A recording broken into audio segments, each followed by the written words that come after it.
this video, we're going to show you how to do scrambled eggs. Go, Tracy. Go, Tracy. So I've got a couple of eggs in my bowl here. They are at room temperature. It just means it's going to be a little bit quicker. If you pick them straight out of the fridge, if you keep them in the fridge, then they're just going to take a little bit longer to cook. That's all. So a little bit of a whisk. I'm going to add a pinch, literally, of pepper and probably a 3-finger pinch of salt. Is that 3? But that's quite, yeah. It's 2 fingers and a thumb. Yeah. So 2 of those. It's up to you how much you like to salt it, but definitely the salt will bring out the flavour. We're also using unsalted butter. Yeah, I was going to say it also depends then if you're using the unsalted butter, which we prefer, because obviously you'd have salt in the butter, so be wary of that. Yes. But unsalted butter is best all round. You can control the amount of salt that you put in. Yes, you totally can. So that's a little bit of a, yeah, it's better to salt a little bit to start off with, and then if you really need to add more salt, you can add it at the table or while you're eating it.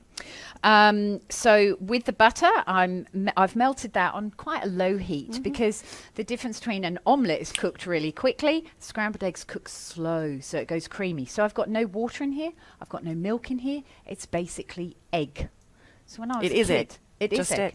Yeah. So I'm when going you to were put a this kid, in. you were. Yeah, I'm going to tell you that. Once but I you've thought got the maybe eggs we'll in. get the eggs in because that's what you're here to look for. So none of my stories about when I was a child. So in goes the egg. You can hear there's no sizzling, there's no crackling, there's no nothing. So it's just a medium heat. It's a medium heat. I have preheated the frying pan, and with scrambled egg, it's really about patience.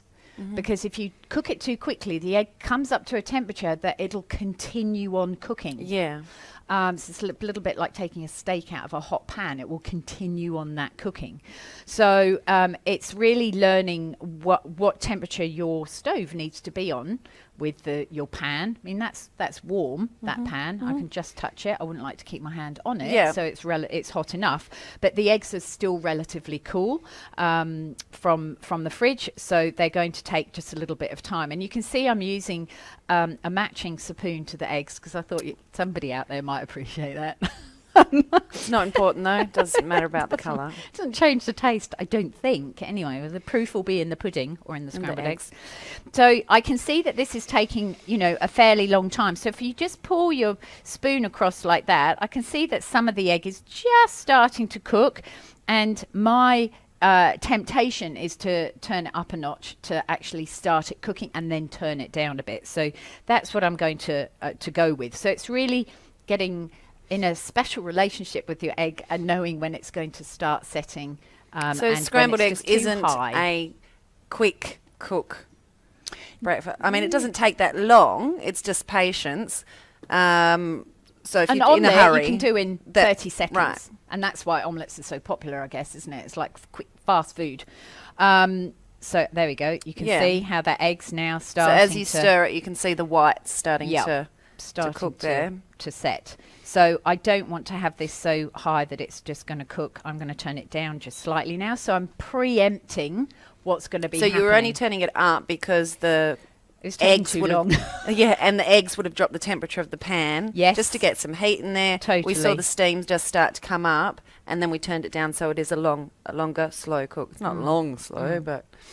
And do you know what? I can't remember what I was going to tell you about being a child now. When That's you were sad, isn't it? Sure, we missed out on some gold there. It might come back to me. So you can really see, and I can see this is going quite fast, so I'm going to turn it down again. Because so that's really low. Yeah, so it is really nice and low. You can see the steam coming off the pan as well, and you can see now that the eggs are really starting to cook. So I'm not doing this sort of stirring. Oops. I'm not doing this sort of stirring. Yeah. Because we want, relatively sort of, I like those sort of curdy bits that you sort of, it's just nice and sort of creamy rather than all completely broken up. A few years ago, Bill Granger was the scrambled egg man when we first started our culinary tours, and he could make the most perfect scrambled eggs in any of his cafes. So we popped over to Sydney to have Bill Granger's scrambled eggs, and obviously the chefs in the cafe were taught beautifully because they were all totally creamy. If you cook your scrambled eggs before you want to eat them and keep them warm in the oven or just on a hot plate or whatever, they're going to continue on cooking, and then you'll get very rubbery, sort of dry scrambled eggs. We want to try and keep them a little bit more moist. So I'm being very, very patient. At home, I probably wouldn't be this patient, but I wouldn't be talking at the same time. I'd just be making scrambled eggs. So might turn it up again now. See how I'm just dancing with the scrambled eggs. Yeah. So what else do we need to tell people about this? It's just nothing. Just quality free range eggs. We think it's always important, and that flavour. Happy chickens. Yeah, it always makes a difference. Oh, I know what I was going to say. So if you've gone to a hotel and you've gone to a buffet breakfast, you'll find that the scrambled eggs are never really super creamy unless they put a whole heap of cream in, and then the eggs just don't set at all. But you can see that we're almost there. Some people like their eggs drier as well, so that may be a little bit more cooking. But you can see again that egg's taking a little bit of a time to cook. So I'm going to turn that up again, and we should be done within the next, I don't know, even 45 seconds to a minute. So when you're cooking scrambled eggs for your loved one in the morning, or yourself, be ready to eat the scrambled eggs when they're done. That's the key, isn't it? Yeah, so have everything ready. Put it on the plate and someone arrived 10 minutes before you start afterwards. cooking. And I'm going to get the toast, which I've got ready.